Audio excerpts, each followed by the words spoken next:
شادی بھی ایسے ہی آرام سے، اور میری شادی ایسے ہوئی تھی کہ مجھے رشتہ آیا تو ہم نے کہا ٹھیک ہے بھائی اوکے کر دیا. تو وہ لوگ پنڈی میں تھے، تو جب اوکے کر دیا تو پنڈی میں تھے، ٹھیک ہے نا.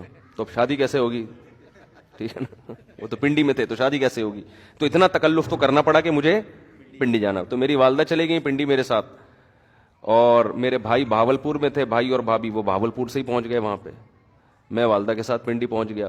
وہیں مسجد میں کسی مولانا صاحب نے نکاح پڑھایا، ہم جہاز سے واپس آ گئے کراچی. میں، میری والدہ اور ہماری اہلیہ واپس آ گئے. یہ ہو گئی شادی ہماری. کوئی پٹاخہ بھی جو شبرات کا ہوتا ہے نا وہ بھی نہیں پھوٹا. اچھا جب شادی ہو گئے واپس آ گئے تو میں جمعرات کو بیان کیا کرتا تھا اپنی مسجد میں. تو وہ جمعرات کو میں پھر ناغا ہو گیا، کیونکہ میں شادی میں، اپنی شادی میں گیا ہوا تھا. میں میرے کئی بیانات ناغے اپنی شادی کی وجہ سے ہوئے ہیں. لوگوں کے تو ناغے ہوتے ہیں نا، آج حضرت صاحب فلاں کی شادی میں گئے ہوئے ہیں. ہمارے جو ناغے ہوتے ہیں وہ اپنی شادی میں گیا ہوا ہوتا ہوں میں. بہت دفعہ ایسا ہوا ہے. تو میں اس دفعہ بھی اپنی شادی میں گیا ہوا تھا. تو وہ میری پہلی شادی تھی. تو میں جب واپس آیا ہوں تو اب کچھ لوگوں نے پوچھا مفتی صاحب کل آپ تھے نہیں، جمعرات میں ہم آئے بیان تھے نہیں. میں نے کہا میری شادی تھی. تو کہہ رہے پرسوں تو آپ ادھر ہی گھوم رہے تھے.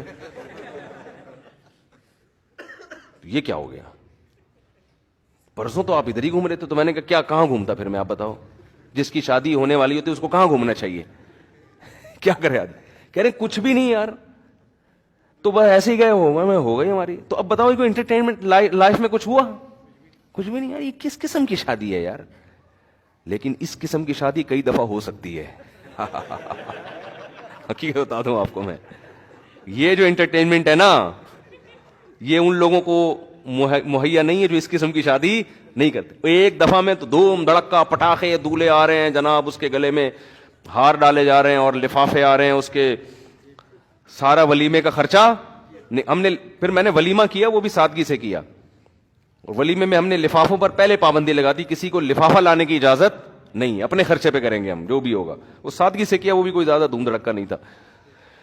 تو وہ ولیمہ آپ ہال میں بھی کر سکتے ہو، غلط نہیں. اللہ نے آپ کو پیسہ دیا تو آپ ذرا اچھے طریقے سے کر لو. تو اب کیا ہوا کہ جب لوگ آئے ہیں تو وہ بھی حیران ہو رہے یار یہ کس قسم کا حساب کتاب چل رہا ہے. تو لفافوں پر بھی ہم نے پابندی لگا دی، کوئی لفافہ لانے کی. اچھا پابندی لگاؤ تو کوئی بھی الحمدللہ لے کے بھی نہیں آیا. یعنی اس کا مطلب لوگوں کے ذہن میں پہلے سے ہوتا ہے کہ یار یہ جان چھڑاؤ لفافوں سے. تو ولیمہ میں دولہا ولیمے کے سارے پیسے کیا کر لیتا ہے، لفافوں میں ریکور ہو جاتے ہیں. تو اس پہ بڑا خوش ہوتا ہے کہ مولویوں کی شادی دیکھو کتنی سادہ سے، ایک 5 روپے بھی نہیں ملے، نہ کوئی پٹاخہ پھوٹا، نہ کوئی فائرنگ ہوئی، نہ کوئی ہلہ گلا ہوا. تو ان کی زندگی میں انٹرٹینمنٹ بالکل بھی نہیں ہے. تو کسی مولوی کے پاس بیٹھو تمہیں بتائے گا بھائی سادگی میں جو فائدے ہیں وہ ان عیاشیوں میں نہیں ہے. تو جب آپ ایک شادی اس طرح سے کرو گے تو بس ایک ہی ہوگی، وہ اب دوبارہ ختم، کیونکہ اس میں اتنا برباد ہو گئے تھے نا آپ اس میں. اور وہ 2-3 دن کی انٹرٹینمنٹ ہے، دھوم دھڑکا ہو گیا. اس میں پھر جو آگے مسائل ہوتے ہیں، پنجاب میں تو بہت ہی زیادہ ہو رہا ہے. وہ کزنیں آپس میں ناچ رہے ہیں، ڈانس کر رہی ہیں، لڑکیاں بھی لڑکے بھی بیٹھے ہوئے ہیں. دیکھو لوگ کہتے ہیں اس میں ہے کیا، کوئی خدا نخواستہ ہم کوئی غلط نیت سے تو نہیں دیکھ رہے. دیکھو ان چیزوں کے سائیڈ ایفیکٹ فوری نہیں ہوتے. میں نہیں کہہ رہا کہ جو ایسے مس گیدرنگ میں ڈانس ہوا ہے تو کوئی کسی نے جا کے کسی لڑکی کو پکڑ لیا وہاں جا کے یہ نہ کوئی غلط کر رہا ہے اس کے ساتھ، کچھ بھی نہیں ہوتا. حیا آہستہ آہستہ ختم. حیا ختم ہونے سے پتہ ہے کیا ہوتا ہے، یہ جو آپ کی نئی جنریشن ہے نا یہ اپنے بڑوں سے بدتمیز بن جاتی ہے. کیونکہ حیا آپ کو روکتی ہے باپ کے سامنے اونچی آواز سے بات کرنے سے، ماں کے سامنے اونچی آواز سے بات کرنے سے. بہن کو روکتی ہے بھائی کے سامنے تھوڑا سا ریزرو رہ کے رہے، وہ تمیز سے بات. لیکن جس بہن نے بھائی کے سامنے ڈانس کر لیا، اب آپ اس سے یہ امیدیں نہ لگاؤ کہ وہ بھائی کو رسپیکٹ دے گی، بھائی جان آپ کائنڈلی آئیے بیٹھیے. نہ وہ جب ڈانس کر لیا اس نے تو بھائی وہ کہے گی جتنی میں ہوں اتنے ہی یہاں پہ، کوئی ہم کو ایک دوسرے پر حق نہیں ہے، تمیز سے چلنا ہے چلو ورنہ شٹ اپ. ٹھیک ہے نا، بات آ رہی ہے سمجھ میں. پھر وہ جو جذبے ہیں نا، بھائی جو بہنوں کے لیے جان دے دیا کرتا، اس کو جناب اس کے لیے نچھاور کر دی اپنی زندگی، یار اس کی حفاظت کرنی ہے، اس پہ پیسہ خرچ کرنا ہے، یہ اگر بیوہ ہو گئی تو کوئی بات نہیں میرے گھر میں، یہ سب چیزیں کہیں ختم. اخپل زندگی، آپ اپنی لائف میں اپنی لائف کو انجوائے کروں گا. یہ آہستہ آہستہ یہ ہوتا ہے یہاں آ کے. ہر گناہ کے ایک زہریلے اثرات ہیں جو فوری طور پر نہیں نظر آتے.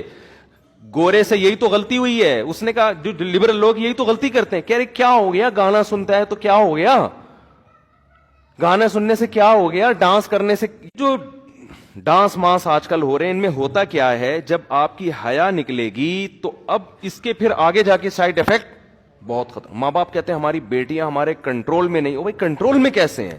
جب ایک لڑکی اپنے والد کے سامنے ڈانس کر رہی ہے تو باپ کا مقدس رشتہ اور حیا ویا ختم.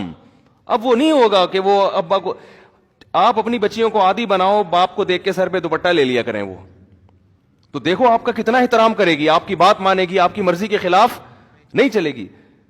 اور یہ چیز ترقی میں رکاوٹ نہیں بنے گی. اگر جوان لڑکی اپنے ابا کو دیکھ کے تھوڑا سا سر پہ چادر لے لیتی ہے, یہ چادر نہیں لیتی, تھوڑا سا ریزرو ہو جاتی ہے کہ ابا آ رہے ہیں, تھوڑا سا گلے میں دوپٹہ لے لو, تو کیا اس سے ترقی کا کیا تعلق ہے بھائی؟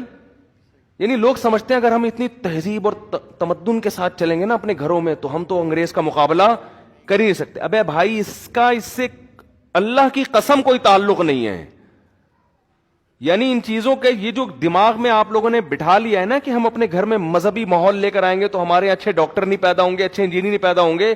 میں آپ کو حلفیہ کہتا ہوں اس سے زیادہ اچھے پیدا ہوں گے, کیونکہ تمیز والا آدمی جس کی سوچیں دائیں بائیں نہ گھومتی ہوں وہ زیادہ اچھے طریقے سے پڑھ بھی سکتا ہے, زیادہ اچھے طریقے سے. دیکھو جامعۃ الرشید جب سے آیا ہے نا عصری تعلیم میں, ہمارے طلبہ کو جامعۃ الرشید نے جب سے کہا نا کہ ڈاکٹر بھی بنو, انجینئر بھی بنو, ایم بی اے بھی کرو, بی بی اے بھی کرو, یہ ساری ڈگریاں, الحمدللہ جامعۃ الرشید کا رزلٹ دوسری یونیورسٹیوں سے آگے ہے. حالانکہ یونیورسٹیوں میں کو ایجوکیشن ہے, استاذوں کا احترام ہے, مگر اتنا نہیں جو مدرسوں میں ہے. سمجھ رہے ہیں نا؟ وہ فلمیں بھی دیکھنے جاتے ہیں. مجھے تو خود یونیورسٹی کے لڑکے بتاتے ہیں اپنی گرل فرینڈ کے ساتھ سینما گھر چلے جاتے ہیں, ان کے ابا کو پتہ ہی نہیں ہوتا, ابا سمجھ رہے تھے کہ بچی کہاں گئی ہوئی ہے, یونیورسٹی گئی ہوئی, تو کہہ رہے ہم تو چلے جاتے ہیں, فلم بھی دیکھ کے آ جاتے ہیں.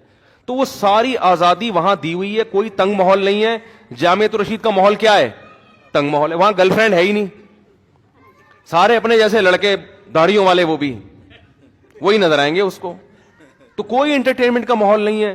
لیکن آپ رزلٹ دیکھو, الحمدللہ رزلٹ دیکھو آپ کبھی.